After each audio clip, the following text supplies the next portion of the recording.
विधानसभा का चुनाव पहले चरण में ही होना है झारखंड के चुनाव में। ऐसे में जो यहाँ के प्रत्याशी हैं लगातार लोगों से मिल रहे हैं, बातें कर रहे हैं। अभी हम लोग खड़े हैं कुमारी बाजार में। यहाँ पर जो प्रत्याशी हैं भाजपा के डॉक्टर अरुण राव, वो अपने लोगों से यहाँ आम लोगों से मिल रहे हैं, बातें कर रहे हैं, उनकी समस्या बुझा रहे हैं। तो हम लोग भी बातें करेंगे कैसे कैसे मिल रहे हैं, क्या क्या बातें हो रही हैं और क्या उनका जो है सोच है इस क्षेत्र को लेकर, उनसे बातें करेंगे।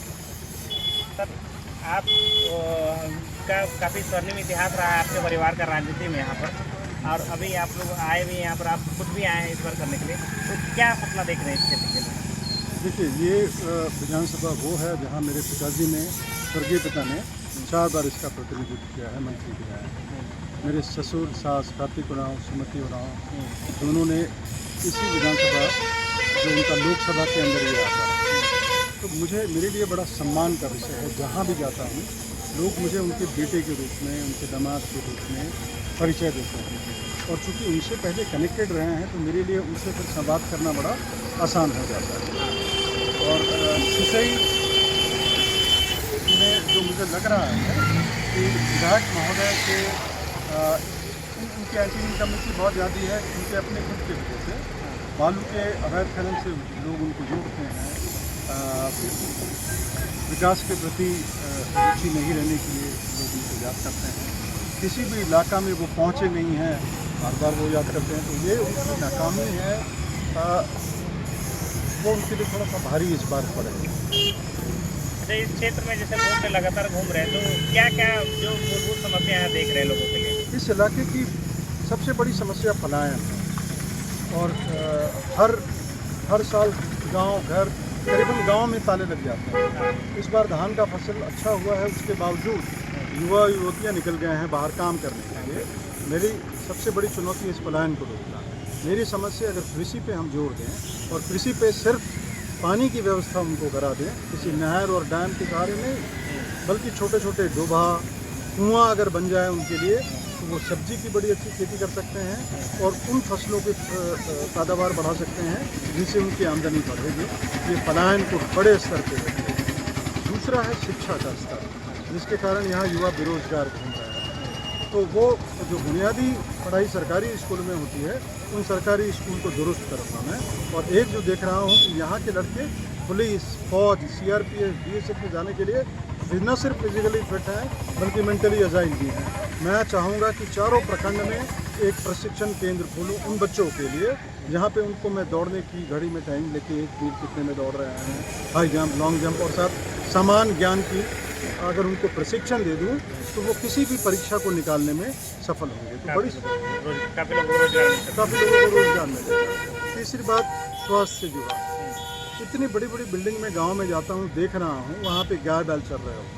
हॉस्पिटल के नाम पे, कमीशन खोरी के नाम पे वो बिल्डिंग तो बन गई, लेकिन उनके लिए इन्होंने डॉक्टरों की नियुक्ति की, ना नर्सेज की, ना पैरामेडिक्स की, ना कोई सुविधा। तो ये मेरे ख्याल से ग्रामीणों के साथ उन्होंने धोखाधड़ी की। इससे बढ़िया होता है कि जो प्राथमिक स्वास्थ्य केंद्र है, यहाँ पे आयुष्मान केंद्र चल रहा है, जहाँ सहिया है, वहाँ अगर 1 डॉक्टर भी दे देते या 2 डॉक्टर ऑल्टरनेट ड्यूटी पे अगर आता, पैरामेडिक्स दे देते, वो ज़रूरी की दवाइयाँ देते, जो सीजनल बुखार, डायरिया, मलेरिया ऐसी दवाइयाँ दे देते, तो वो ज़्यादा कारगर साबित होती। स्वास्थ्य में भी काफ़ी समस्या है। बिल्कुल, इसी की समस्या की बात कर रहा था। उसके लिए सुधारना जरूरी है। डॉक्टर्स हैं पोस्टेड लेकिन आते नहीं हैं।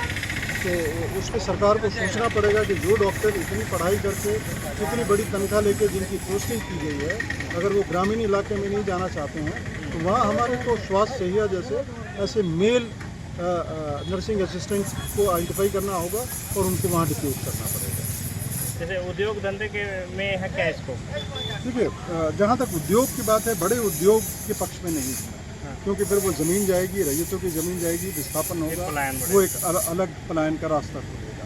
लेकिन जो उद्योग जो हमारे इलाके में तो कोई माइनिंग होती है, बालू के अलावा और कोई माइनिंग नहीं, लेकिन यहाँ पे अगर हम लोग खेती अच्छी करते हैं, सब्जी उगाते हैं, टमाटर, भिंडी, आलू, ऐसी सब्जियों को रखने के लिए स्टोरेज की अगर व्यवस्था हो जाए तो वो ज़्यादा दिन तक उन सब्जियों को रख पाएंगे और उनका पैसा मुनाफा ज़्यादा कमा सकेंगे। कोल्ड स्टोरेज की ज़रूरत है।